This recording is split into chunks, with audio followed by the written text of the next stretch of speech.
Hello दोस्तों, मैं लीला गुरु बहन गुरु सो सबको तहे दिल से प्रणाम करती हूँ। मेरे प्रणाम को स्वीकार हो।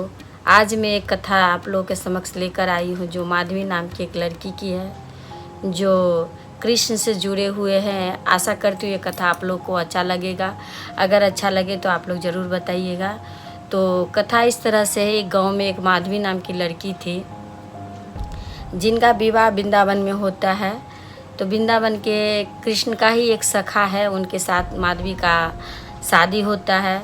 तो माधवी का जब विवाह होता है, विवाह होने के पश्चात माँ जो है अपने बच्चे को भला बुरा सिखाती है, किस तरह से ससुराल में रहना चाहिए, क्या करना चाहिए। इस तरह से माँ जो है सब बच्चों को सिखलाती है। तो माँ जो है अपनी बेटी को सिखलाती है कि बेटी देख, तेरी शादी जो है सो वृंदावन में हुई है। अब वृंदावन में एक कृष्ण नाम का लड़का है जो बहुत ही मतलब जो जिनका भी नज़र मतलब उन पे पड़े वो मोहित हो जाती है। तो तू ऐसा करना बेटी, अब तेरा विवाह हो गया है तो पर पुरुष को देखना तेरे लिए पाप है। तो तू उस लड़का पे कभी भी उस लड़का के समक्ष मत जाना और उसको मत देखना। तो माधवी को इस तरह से, जिस तरह से माँ ने सिखाया, माधवी उसी तरह से जो है सो करने लगी। माधवी अपना माँ का बात जो है सो मानने लगी। माँ ने जैसा कहा वैसे ही करने लगी। तो जब माधवी जा रही थी ससुराल को, तो ससुराल जाने के समय में कृष्ण का सखा जो है सो अपनी पत्नी को लेके जो है माधवी को लेके जा रहे होते हैं। तो राह में ही कृष्ण से मुलाकात हो जाती है। तो कृष्ण ने कहा, सखा आपने शादी कर लिया और मुझे बताया भी नहीं। तो भाभी आई है तो थोड़ा भाभी से मेरे को मिलवा दीजिए, भाभी को मेरे को दिखा दीजिए। तो कहा तो जाओ, तुम्हारी भाभी है, भाभी से मिल लो, देख लो, भाभी से बातें कर लो। तो ऐसा करके जो है सो माधवी का पति ऐसा बोलने के बाद कृष्ण जो है उनके पास जाते हैं। और जा कर के जहाँ पे जो डोली होता है ना, डोली में दुल्हन रहती है, तो कहती है, अरे भाभी थोड़ा सा अपना मुख दिखा दीजिए मुझे, मैं भी आपको देखना चाहता हूँ। तो माधवी का माँ सिखाया था जिस तरह से कि तुम किसी भी पर पुरुष को देखोगी नहीं। और एक कृष्ण नाम का लड़का है, वो तो बहुत ही, जो भी उनको देखे वो मोहित हो जाए। तो उसको उसके सामने तो तू कभी भी मत जाना। तो ऐसा माँ को सिखाने के बाद जो है सो माधवी कैसे जाए। माँ के बात तो माधवी को मानना ही मानना है। तो माधवी जो है सो माँ की बात मानते हुए, कृष्ण कितना भी कहा कि माधवी भाभी मेरे को थोड़ा सा अपना मुंह दिखा दीजिए, उनकी बात एक ना सुनी और अपना मुख जो है सो नहीं दिखाई, क्योंकि माँ का बात का भी पालन करना है लड़की को। तो बहुत बोलने के बाद भी नहीं, तो कृष्ण जी ठान लिए कि मैंने भाभी से कहा कि मेरे को अपना मुख दिखाओ, तो भाभी ने मुझे अपना मुख नहीं दिखाई। तो मैं अब कभी भी आपके समक्ष नहीं आऊँगा और मैं आपका मुख नहीं देखूँगा। तो इस तरह से प्रण ले लिए कृष्ण जी कि हम कभी भी आपको नहीं देखेंगे और आपके सामने भी नहीं आएंगे। इस तरह का प्रण लिए। तो अब जैसे कि देखिए, बहू आती है गांव में तो कोई देखने आती है, लेकिन कोई ऐसा रहता है तो उनके घर भी ले जाती है सास की, चल फलाने से मिलकर आते हैं। तो माधवी की सास जो है सो अपनी बहू से कहती है, अरे बहू चलो नंद बाबा के घर जाते हैं, उन्हें दिखाकर आपको लाते हैं। तो अपनी बहू को लेकर के नंद बाबा के घर गई। नंद बाबा के घर जब गई तो कृष्ण जी आए उसी समय घर। तो माँ से कहती है कृष्ण जी कि माँ कौन है, कौन आए हैं।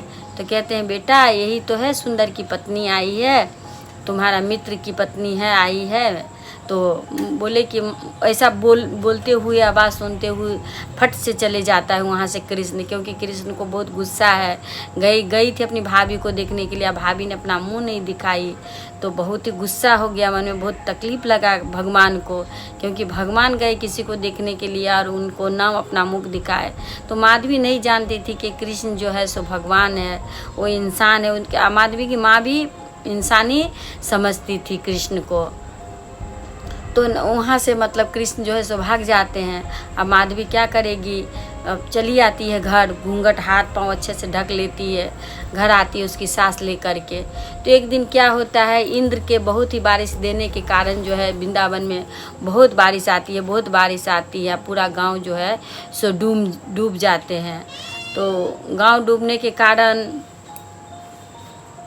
गांव डूबने के कारण जो है सो सभी को जाना पड़ता है गोवर्धन पर्वत के नीचे में। तो सभी जाते हैं गोवर्धन पर्वत के नीचे में, सबके सब जितने गांव के लोग के सब डूब रहे होते हो तो उन्हें जाना ही होगा। तो माधवी भी गई। तो रात के समय थे, इतना बारिश, तो माधवी को नहीं पता कि ये गोवर्धन पर्वत जो उठाया है सो कोई और नहीं, कृष्ण है। तो माधवी को तो पता ही नहीं। तो जब सुबह होता है तो सूरज की किरण के साथ ही माधवी का नज़र जब पड़ता है पीछे को मुड़ती है तो देखती है कि एक उंगली पे किसी ने गोवर्धन पर्वत को उठा के रखा है, कनगुलिया उंगली पे। तो माधवी सोचती है कि बाप रे बाप, कौन सा ऐसा बालक है जो एक उंगली पे इतना बड़ा पर्वत को अपना उंगली पे रखा है। ऐसा देख कर के, उनका हाथ देख कर के, फिर आस्ते आस्ते उनका कोहनी के पास आकर जब उनका मुख के सामने में आता है तो माधवी बहुत ही मतलब अब सोच में पड़ जाती है कि एक उंगली पर जिसने इतना बड़ा गोवर्धन पर्वत को उठा के रखा है, कोई मामूली इंसान नहीं होगा, यही भगवान है, हमने इन्हें पहचाना नहीं।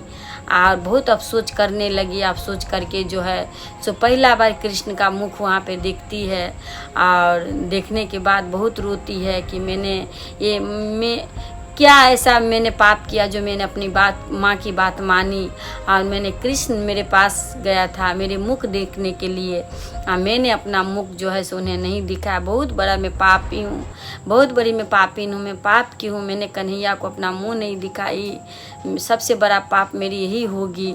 बहुत रोती है। तब जाके जो है कृष्ण जो है उन्हें क्षमा कर देते हैं और कहते हैं कि हर जन्म में तुम मेरी मित्र बनोगी, हर जन्म में तुम मेरी सेवा करोगी और हम तुम्हें जो अपना ही एक सखा के रूप में, एक ग्वालन के रूप में, एक मतलब सहेली के रूप में हम आपको जो है सो अपने समक्ष पाएंगे। तो मीराबाई के नाम से माधवी का परिचित हुआ। माधवी ही मीराबाई का एक रूप है जिन्होंने देखिएगा मीराबाई का कथा तो आप लोग सुने ही होंगे, अगर नहीं सुने हैं तो कभी हम चैनल पर डालेंगे।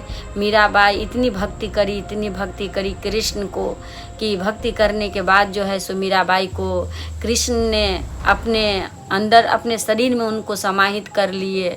इसीलिए देखिएगा मीराबाई का कहीं भी समाधि आपको नहीं मिलेगा, क्योंकि मीराबाई जो है सो लुप्त हो गई थी और वो कहीं और नहीं, कृष्ण अपने हृदय में मुख के द्वारा जो है सो मीरा को निगल गई थी। तो इसीलिए मीराबाई का नाम हमेशा कृष्ण के साथ जुड़ा हुआ है। इसी तरह माधवी का नाम भी कृष्ण के साथ हमेशा जुड़ा रहेगा, क्योंकि माधवी का पति जो था सुंदर वो कृष्ण का ही मित्र था।